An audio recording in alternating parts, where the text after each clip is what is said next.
Hello दोस्तों, आज हम आपको जो कहानी सुनाने जा रहे हैं वो एक सोनल नाम की लड़की की सच्ची कहानी है। तो चलो शुरू करते हैं इस कहानी को सोनल की जुबानी में। ये घटना पोरबंदर इलाके की है। ये सच्ची घटना सोनल नाम की एक लड़की की है। सोनल एक मिडिल क्लास परिवार में जन्मी और पली बढ़ी। अपने स्कूल के दिनों में सोनल काफी होशियार छात्रा रही। घर में माता पिता की हर बात मानना और घर परिवार के काम काज में हाथ बटाना सोनल का स्वभाव था। जब सोनल 12वीं कक्षा में थी तब एक दिन अपनी सहेली के साथ पोरबंदर के समंदर किनारे घूमने गई। समंदर किनारे दोनों सहेलियां पानी में पैर भिगोने और बातें करने में मस्त थीं।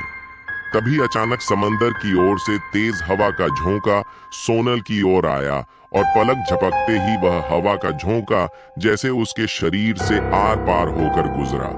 इस घटना से सोनल बुरी तरह डर गई, क्योंकि सोनल को उस हवा के झोंके के साथ हूबहू अपने जैसी दिखने वाली लड़की भी दिखी थी, जो सोनल के शरीर के साथ टकराकर सोनल के शरीर से आर पार निकल गई थी। इस घटना के बाद सोनल की जिंदगी ही बदल गई।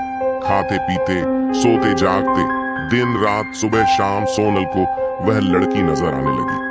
अपने जैसी दिखने वाली लड़की को देखकर सोनल खूब घबरा जाती, रोने लगती और कई बार डर के मारे बीमार भी पड़ जाती। परिवार ने सोनल की तकलीफ दूर करने के लिए लाख जतन किए। पूजा पाठ, हवन, दान धर्म और अन्य कई सारे इलाज किए, पर कोई मरहम सोनल के काम ना आसका। हद तो तब हो गई जब सोनल अपने कॉलेज की पढ़ाई कर रही थी। शहर के कॉलेज के प्रोफेसर ऐसे कमेंट पास करने लगे थे कि यह तो उसकी हूबहू कॉपी है, और सोनल को देखकर ऐसे अचंभित होने लगते कि जैसे पुराना पाप सामने आने पर कोई पापी अचंभित हो जाता हो। ऐसा कहा जाता है कि आज से 35-40 साल पहले उसी कॉलेज में एक लड़की पढ़ती थी और वह अचानक गायब हो गई थी।